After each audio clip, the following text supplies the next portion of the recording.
మార్పు అనేది వెంటనే జరగదండి. మార్పుకి కొంతకాలం పడుతుంది.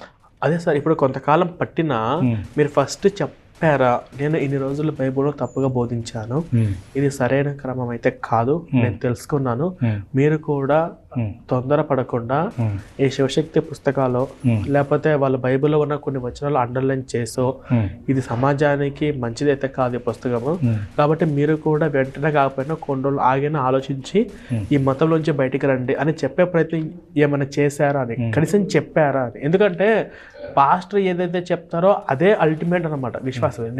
మేము ఎంతోమంది చూసాం కదా, అట్లాగా మీరు చెప్తే ఆ 2 చర్చిలో 100 మందిలో కనీసం 10 మంది అని ఆలోచిస్తారు కదా అనేది నా డౌట్. కనీసం చెప్పారా, చెప్పే ప్రయత్నం చేశారా? అయితే ఒకటండి, మీరు అన్నట్లుగా పాస్టర్ ఏదైతే చెప్తాడో అదే వింటారు విశ్వాసులు అని అన్నారు కదా.